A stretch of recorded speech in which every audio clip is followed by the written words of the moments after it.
Chapter 3.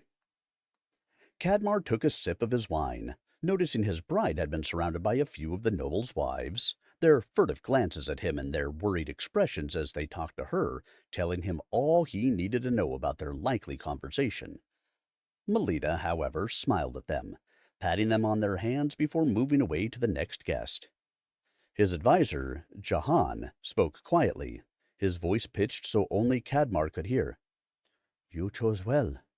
Your new wife seems to be highly regarded by her people. I must, however, ask that you refrain from causing any more scandals." "I admit I shouldn't have picked her up, but what else have I done?" He turned to look at Jahan. Jahan spoke through gritted teeth, his smile not reaching his eyes. "The part right after your hands were bound by that ribbon." "I only kissed her cheek. I remembered in time they don't kiss to seal marriages here." He took a longer drink of the wine, scanning the crowd for Melita. "When I said they don't kiss, I meant they do not kiss at all, not even on the cheek or hand. Any public displays of affection are seen as vulgar. To them, that was worse than when you carried her off." Jahan sighed. "So, that's why she looked so shocked." Cadmar laughed as he remembered the look on Melita's face as he bent to her, then her giggle as the holy man had gasped behind them. "We need to be mindful of their customs, backwards and superstitious as they may seem, to have any hope of a permanent peace." Jahan turned to survey the room. "Ah, there's the young squire, Lavi. Please, bring us more wine." The dark-haired young man looked away from the musicians, then hurried to their side after acquiring some full wine glasses. "I apologize for the delay." Lavi handed them their drinks, then stood at attention next to them. "Our new princess is beautiful. I will serve her with honor." "I should hope you'd serve her with honor even if she wasn't beautiful." Cadmar ruffled his young squire's hair. He looked at Melita again and agreed with Lavi's assessment. The only thing she had that spoke of Colmore heritage was her red hair. Her gold-colored eyes, high cheekbones, full lips, and tanned skin showed her Sastos heritage. "I did not mean to offend her." Lavi's voice broke. "You did not offend anyone. I know you are just an honorable squire, and will be a fine knight." He patted the boy on the shoulder, hoping that was enough to stave off any anxiety his joke might have caused. He turned back to Jahan after draining his glass. "If they don't allow public displays of affection, why did they bind our hands during the ceremony?" "For the same reason that carrying her wasn't as scandalous. She was being bound to you as your property. If you've noticed, she's still wearing the ribbon as a symbol she's tied to you. Only you can remove it." Jahan gestured toward Melita. "Lavi, bring us a jug of that excellent wine." Cadmar looked at Melita and saw the ribbon trailing from her wrist. "I'll do that now." He started towards her, but Jahan's hand on his arm stopped him. "Not during the festivities. It will be seen as a rejection of the marriage if you undo it before the festivities are over. Once we're on our way back to Iostrad, you can do as you please." Jahan's eyes lit up when Lavi came back with the jug. "Excellent! At least these people have good wine. It's probably the only joy they have." "When will the dancing start?" Cadmar held out his glass for a refill. "They recently decided to prohibit that as well. Someone might show an ankle." Jahan's words were a bit slurred and he swayed slightly. "Jahan, make arrangements for all of us to leave by tomorrow afternoon." He smoothed down his coat and straightened his cuffs. "I'll go inform my wife." "But, Your Highness, these festivities are supposed to last for 3 days." Jahan shook his head. "Are Melita and I legally married?" Cadmar looked at Jahan, eyebrows drawn together as he waited for the answer. "Yes, of course, but—" Jahan stopped speaking when Cadmar held up his hand. "Then we will go. I do not want to spend more time than I have to in this wretched place. I would leave tonight, but I want to make sure Melita and her children have time to pack. I'm not leaving any of them behind. Come to think of it, I should probably meet them before we leave." With that, he headed towards Melita. When he reached her side, he bowed, mindful of the people around them. "My apologies. I've just received news, and we will need to leave tomorrow." A flicker of relief, then worry flickered in her eyes as she curtsied and bowed her head. "As you wish, my lord." "You can't do that. The festivities last for days. At the very least, let her grace stay and she'll go on later." A noble spoke up at the edge of the crowd. Melita looked up at him wide-eyed and pleading. Cadmar seized the ribbon on her wrist and tugged. "This says she's my wife, and mine to do with as I choose. And she, as well as the children, will leave with me tomorrow. I bid you good night. We must prepare for our long journey." He led her out of the ballroom by the ribbon and into the hallway, Jahan and Lavi closing the doors behind them, shutting out the curious onlookers. "Which way to your chambers?" He dropped the ribbon and gestured for her to go ahead of him. Melita picked up the ribbon and placed it back in his hands. "They'll be coming right up behind us. My chambers are joined with yours." Cadmar nodded and went up the stairs, being mindful of not moving so quickly that Melita couldn't keep up. Jahan and Lavi kept pace behind them as the party guests moved out of the ballroom. "Jahan, make sure no one comes near us who knows what strange customs these barbarians have. Lavi, please bring food and wine for all of us. I know we didn't eat enough." He entered his chambers, then dropped the ribbon as soon as the door was locked behind them. "Is everything all right, my lord?" Melita looked at him with concern.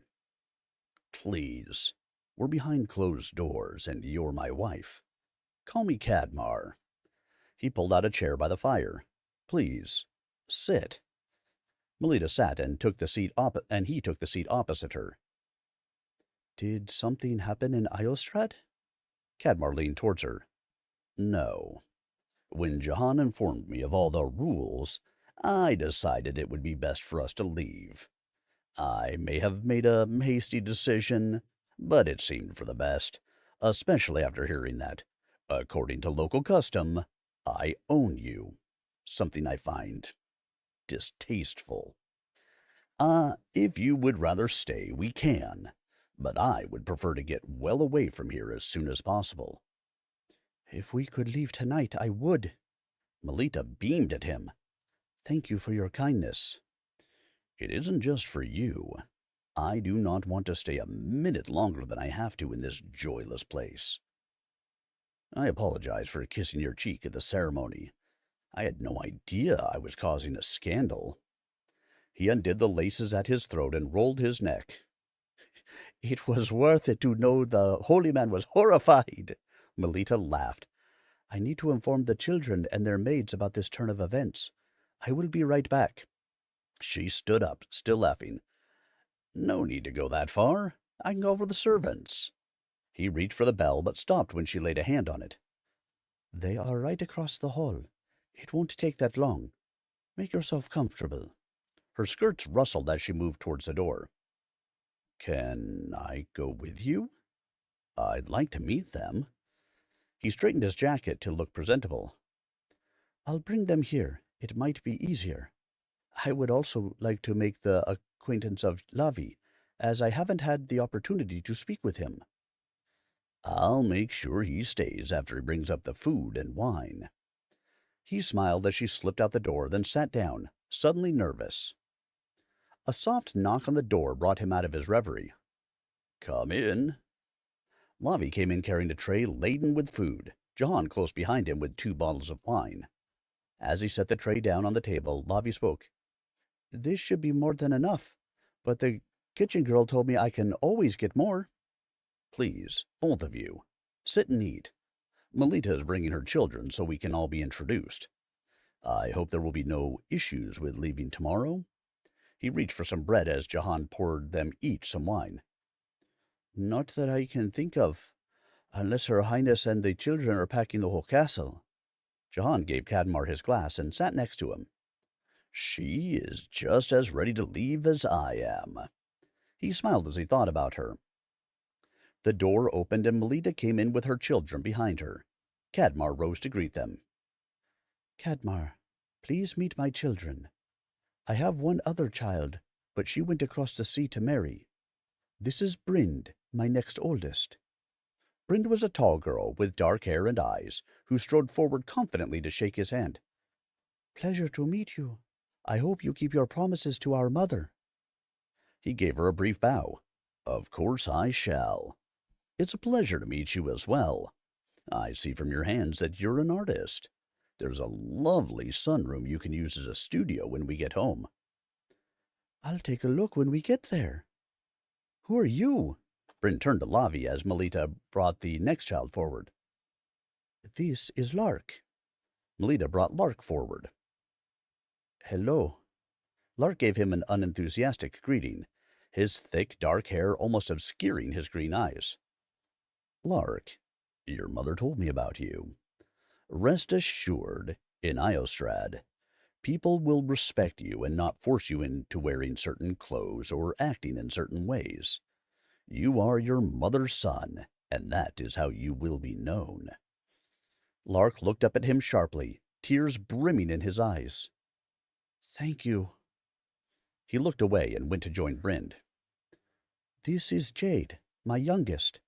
Melita indicated a blonde girl with curious blue eyes. My pleasure, Your Highness. He bowed low over the young girl's hand. I'm not a highness. I'm a lady. Jade laughed. My apologies, my lady. I thought you were wearing a crown. Now I see that it is just your braids. What about your son?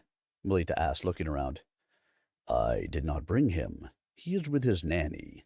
You will meet him when we get back. Cadmar looked over at Lavi. Lavi is my squire. I inherited his services as my manservant when his father died, but I decided to give him a noble's education. He will be a knight when he's older. Right now, I'm hoping having your children around, he will try to act more like the 12-year-old he is. I will see what I can do about that. What's your child's name? Where is his mother? His name is Ruslan. His mother was my mistress and died in childbirth. I decided to take care of him rather than send him to live with her family. Cadmar brought out a small locket. This is his portrait. He is beautiful. He looks a lot like you. Melita stroked the portrait lovingly. I'm sorry for your loss, but I hope you allow me to take care of him as I take care of my own. I am very involved in their upbringing. I noticed you keep them close. I won't burden you with my responsibility. It won't be a burden at all. You are taking us on as your responsibility. It is only proper that I share yours as well. She smiled at him and he felt his heart flip. This is Jahan, one of my advisors. I'm sure you remember him from the chapel. Jahan bowed. It is a pleasure to meet you. The pleasure is mine. Let's eat and get to know each other. Cadmar offered a seat to Melita, then settled on another close to her. Melita spoke as she piled food on a plate. Thank you for getting me out of that party.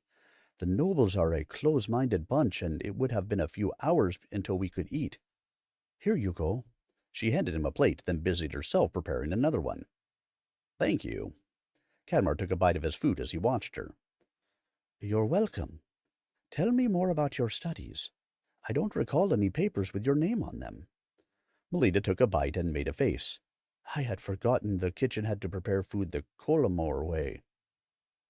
It is a bit different from what I'm used to.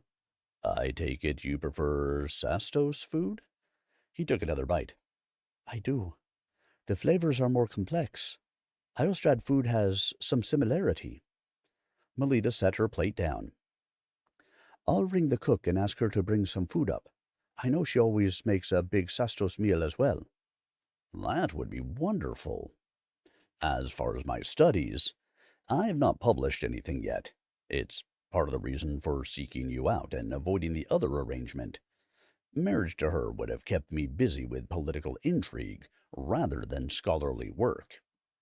Cadmar took a long drink of his wine, not knowing what to do about the unexpected attraction he felt towards his wife.